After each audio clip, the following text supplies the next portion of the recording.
जानी मानी शख्सियत सबूही खान इस वक्त हमारे साथ मौजूद हैं। मैडम 10 न्यूज़ में आपका स्वागत है। बहुत बहुत धन्यवाद। आज का जो कार्यक्रम रखा गया है, ये कार्यक्रम गंगे भारत के नाम से यहाँ पर आई हैं, जो यहाँ से मैसेज देने की कोशिश की जा रही है कि हम लोग कलयुग में जी रहे हैं, हम अपनी सांस्कृतिक धरोहर को बचा नहीं पा रहे हैं। आप क्या कहना चाहते हैं? देखिए, सबसे पहले तो मैं कल्पना कला केंद्र को, डॉक्टर कल्पना भूषण जी को, जिनके मन में ये सुंदर विचार आया, उनको बहुत बहुत शुभकामनाएं देना चाहती हूँ। जितने भी बच्चों ने, युवाओं ने, महिला शक्ति ने मंच पर इस एक्ट को प्रोड्यूस किया हमारे सामने, उन सबको बहुत बहुत साधुवाद। क्योंकि मेरे गुरुजी एक बहुत सुंदर लाइन कहते हैं, मैं आप लोगों के चैनल के माध्यम से बताना चाहूँगी। वो कहते हैं कि जहाँ भी प्रकृति को बचाने वाले काम हो रहे हैं, प्रकृति के संरक्षण और संवर्धन को लेकर काम हो रहे हैं, वो जगह नव तीर्थ हैं।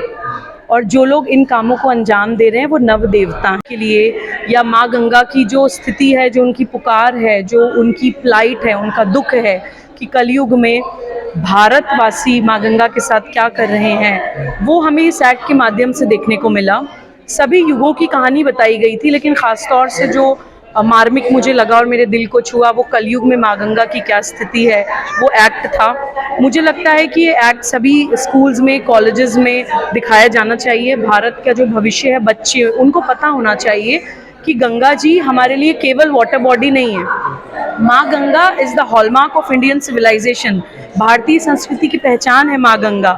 अगर आज वो दुखी हैं, प्रताड़ित हैं, तो मुझे लगता है कि हम कहीं ना कहीं अपने भारत पुत्र और पुत्री होने का जो फ़र्ज़ है वो अदा नहीं कर पा रहे हैं, और इसमें सरकार और समाज दोनों की जिम्मेदारी है। देखिए, सरकारें अपना काम करती हैं, हज़ारों करोड़ रुपया माँ गंगा के लिए खर्च हो रहा है, लेकिन कहीं ना कहीं वो गंगा माँ तक पहुँच नहीं रहा है। कुछ चीज़ें ब्यूरोक्रेसी के कारण अब एग्जीक्यूट नहीं हो पा रही हैं। तो मुझे लगता है कि हमें गंगा जी की अविरलता और गंगा जी की निर्मलता, दोनों के ऊपर काम करने की ज़रूरत है। गंगा जी की अविरलता जब मैं कहती हूँ, तो गंगा जी का जो धारा प्रवाह, बहता हुआ जल है, वो रुकना नहीं चाहिए। वो जल रोकता कौन है? वो जल रोकते हैं गंगा जी के आसपास के कंक्रीट कंस्ट्रक्शंस। वो जल रोकते हैं पानी को रोकने वाले डैम्स। हम ये नहीं कहते हैं कि डैम्स गलत हैं, लेकिन किसी भी नदी के इकोसिस्टम के लिए कम से कम 60% पानी नदी में होना चाहिए। 40% पानी आप निकालिए, 60% पानी नदी में छोड़ दीजिए, तो वो साफ अपने आप को खुद कर लेगी। हम डबल पाप करते हैं, दोहरा पाप करते हैं। हम पानी भी रोक लेते हैं, जैसे नरोरा डैम में, उत्तर प्रदेश में है नरोरा डैम, 85% पानी गंगा जी का रोक लेते हैं, केवल 15% छोड़ते हैं। हमने सारा पानी भी रोक लिया, फिर हम मल मूत्र का सारा प्रवाह गंगा जी में कर रहे हैं, हम नालों का पानी गंगा जी में डाल रहे हैं, हम industrial waste, chemical waste Ganga ji में डाल रहे हैं। तो अविरलता और निर्मलता दोनों के प्रति हम लोग एक मिनट करे हुए गंगा जी के ऊपर, उस पर मेरे गुरुदेव माननीय के.एन. गोविंदाचार्य जी बहुत सुंदर बात कहते हैं कि अगर हम गंगा जी की अविरलता और निर्मलता पे काम ना करके केवल पूजन आरती कर रहे हैं, तो हम कहीं ना कहीं शव का श्रृंगार कर रहे हैं। इतना बड़ा पाप हम लोग कर रहे हैं। और मुझे लगता है कि कल्पना जी के मन में जो ये एक दिव्य विचार आया, उन्होंने हिम्मत दिखाई उस पर काम करने की, उसको एक बहुत ही खूबसूरत एक्ट के माध्यम से उन्होंने रचा और उसके बाद लोगों तक पहुंचा रही हैं। हम लोग राष्ट्र जागरण अभियान पर पूरे देश में प्रवास करते हैं। इस प्ले को, इस एक्ट तक जहाँ जहाँ तक पहुँचाने की कोशिश होगी, हम लोग अपने अभियान के माध्यम से करने की पूरी कोशिश करेंगे, क्योंकि मुझे लगता है कि ये काम केवल सरकार के करने का नहीं है। राज्य सत्ता अपना कार्य कर रही है, अब वक्त आ गया है कि समाज सत्ता भी उसमें अपना सहयोग दे और हम सब मिलकर पुनः गंगा जी को as hallmark of Indian civilisation स्थापित करें। यही मैं आपके चैनल के माध्यम से कहना चाहती हूँ। एक सवाल यह है कि आप भी काफ़ी सामाजिक कार्यों से चलाई जा रही है गंगा को निर्मल करने के लिए, लेकिन वर्तमान में जो परिदृश्य है वो बेहद चिंताजनक है। तो क्या आप अपील करना चाहेंगे आम लोगों से, देश के युवाओं से, जिन पर भविष्य का नींव है? देखिए, देश के युवाओं से तो मैं यही अपील करना चाहूँगी कि जब हम कहते हैं भारत माता की जय, तो भारत माता कोई सिर्फ मानचित्र या मैप नहीं है।